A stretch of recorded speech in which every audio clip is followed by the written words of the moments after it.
go again? Oh, no, not again. You've seen it before, haven't you? Dom, how long have we been doing? Once more unto the breach. Dear friends. Again and again and again until we're both dead.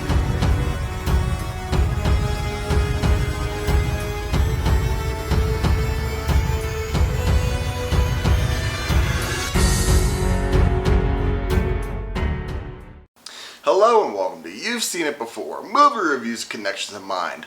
The Kingsman is the latest film in the Kingsman franchise, releasing after many delays. It is once again directed by Matthew Vaughn and stars, among others, Ralph Fiennes and Djimon Hounsou. And in this film, Ralph Fiennes plays the Duke of Oxford during World War I and is the head of a fledgling intelligence agency that is trying to uncover a mystery surrounding the circumstances behind World War I and a secretive organization that seems to be pulling strings from behind the curtain. Now, this video review will contain spoilers of The Kingsman, but I will be doing my spoiler-free thoughts first, so if you want to wait and don't want to have any spoilers, you can stop it once I give my letter grade, but just so you know, there will be some spoilers later on in this review. But first, let's get into some spoiler-free thoughts on The Kingsman. Is it a worthy addition to the Kingsman franchise? Is it worth seeing in the theaters, or you just want to wait until it gets to digital? I would say this film, you should probably wait until you get to digital on this one. And this one, I believe, if I get my facts right, this film was not originally meant to be a Kingsman movie. I believe the script was originally meant to be something else, and it was adapted into to work as part of the Kingsmen franchise. And I think that kind of shows, because honestly, this film really plays out as more of a generic action movie with a World War I backdrop. And there's a little bit of Kingsman lore kind of sprinkled in along it that it does serve as an adequate, origin story for the Kingsman franchise. However, that really doesn't play too much of a role in this movie. And really, the performances are fine. There is some Kingsman elements to it. There's some fun to be had here. Some of the action scenes, when they actually do happen, they are kind of few and far between, actually, which is kind of surprising. But when we get a Kingsman-style action fight scene, it's great. It's fun. I especially like one in Russia where with Rasputin, and this I mean, it's just that scene is fun, and really the banter that you see in the two Kingsman films is here, but it's kind of pushed to the side a little bit. And honestly, this is kind of a relatively down-to-earth action film. Like I said, this doesn't have like the bombastic, out-of-this-world zaniness that the other two Kingsman films had. So if you're looking for that in this movie, I think you're gonna be kind of disappointed. Like, there's a couple of bright spots here or there, but really that's about it. Really, like, I was actually kind of surprised that this was this is sort of an alternate history take on World War I, but it is kind of surprising as to how closely they hew to the events of World War I.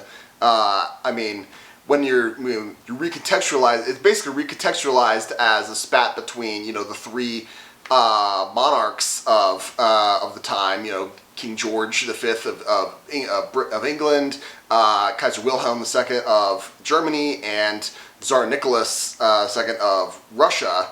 And yes, those were the players during World War I. However, Austria-Hungary is kind of pushed is mentioned, but it doesn't really have a huge role to play other than the instigating event, which was the assassination of Franz Ferdinand, the Archduke. And France, for whatever reason, is just completely ignored, which is baffling. I mean, yes, it doesn't need to play a role in this movie, but even name drop at all. I mean, that's just kind of bizarre. But again, no spoilers right now, but I mean, if you're looking for an action movie that has a World War I backdrop, this is satisfactory.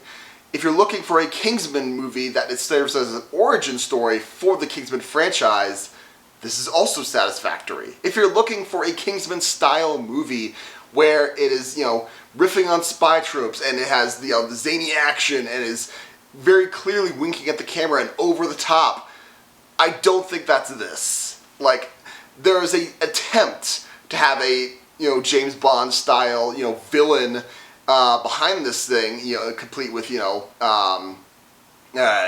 henchmen, and there is sort of a play at having it as like a Spectre style organization behind it, but it completely falls flat in my opinion. And again, not reading spoilers, when they actually the villain for most of this movie is draped in shadows and you only hear him speak. But when the reveals finally happened, I had to remind myself who this person even was. Like, once the movie reveals it and goes through the flashback of all this thing, I was left completely like, okay, what was the point of that? Again, no spoilers, but you'll have to tell me once you see it what you thought of that reveal, because for me that was just entirely pointless in my regard. Like, you could have had something interesting going on. Like, I mean, maybe it's just me thinking these people one accented person sounds very similar, but this person sounds very similar to another person, a Scottish actor, and I completely thought it was that person, was going to make a cameo. That would have been amazing. Except, no, they don't. It's someone else entirely, and I was kind of, maybe that was me building that up in my mind as we were going on, but then it was kind of left out. Again, let me know what you thought of that reveal once you see it down the comments below. But really, if I was going to give The Kingsman a letter grade, I would say this is a C- in my opinion. Serviceable as an origin story for Kingsman, serviceable as a World War I set action movie, but as far as a Kingsman movie goes, I'd say this is entirely let down. And yeah, I mean, it's Kingsman, in my mind, it was kind of a tongue-in-cheek, funny kind of comedy, and this wasn't really that funny, in my opinion.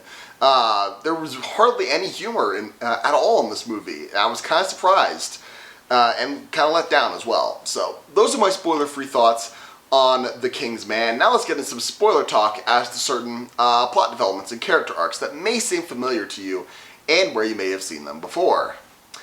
Now, as far as having a mastermind organization behind the event instigating World War I, essentially, we've seen that a couple of times in movies past.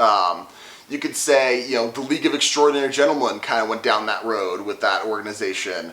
Also, Sherlock Holmes' Game of Shadows also had that thing going down, and that just kind of, I mean, this villain kind of reminded me of more of Sherlock Holmes' Game of Shadows, but that we've seen this sort of situation happen before. The war to end all wars, that sort of thing.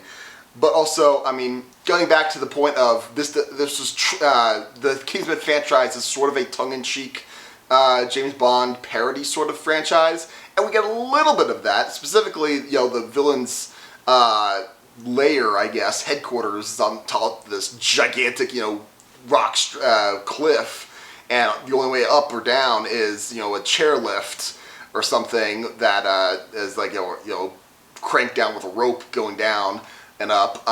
That made me think of For Your Eyes Only, I believe it was, where the villain's lair was I guess was a Greek monastery or something that had also the only way up or down was this chairlift that you would pull up or down with a rope. And part of the plot was you had to commandeer this this lift in order to lift the rest of your troops up or whatever, and very similar to that as well. And that was those are my main points of connection. There could be others as well I may have missed. Let me know in the comments down below on that front. But as far as the villain goes, again, let me know in the comments below if I was the only one who thought of this, or maybe you thought of it as well. The villain's voice, I swore that there was going to be that the villain was going to be revealed to be, played by Ewan McGregor. He sounds very similar to that. Again, maybe that's just me being, accent racist or something. I apologize, but that was just what I was thinking. And, he sounds a lot like him in my opinion. But nope, that was not the case. And also the reveal at the end, maybe, just history and me being a history buff in general, but I mean, yes, it makes sense from, the Rogues Gallery of Villains, that you have get revealed, Lenin, it's like, oh, who's this other guy? Oh, I'm Adolf Hitler. It's like, okay. But I thought they were building up that this guy would be like a counterpart and like a lieutenant or something. I thought they were going to tease Stalin or something, or like descent in the ranks that way. Again, that may have just been me, but I'm like, all right, cool. That doesn't really make me excited for another one of these. But again, those are my as far as the movie goes, it was fine. It was just it was a disappointment, and yeah, this was just kind of all over the place. And as far as if the goal was to be a Kingsman movie, I think this was a huge letdown in my regard. But what did you think of The Kingsman? Did you like it? Did you not like it? What about my analysis? Do you agree? Disagree? Let me know in the comments down below. Thank you so much for watching. I appreciate whatever audience I can get. Be sure to look for my next TV review, which will be for my next review and reaction to the latest episode of Season 4 of Star Trek Discovery, as well as I'm going to be doing my best and worst of 2021 video here coming up on New Year's Eve. Be sure to look for that. And if you liked this video or any other video on my channel, please give me a like, share, and especially subscribe. I'd very much appreciate it. Again, thank you so much for watching. But just remember, there is nothing new under the sun. And yes, you have seen it before.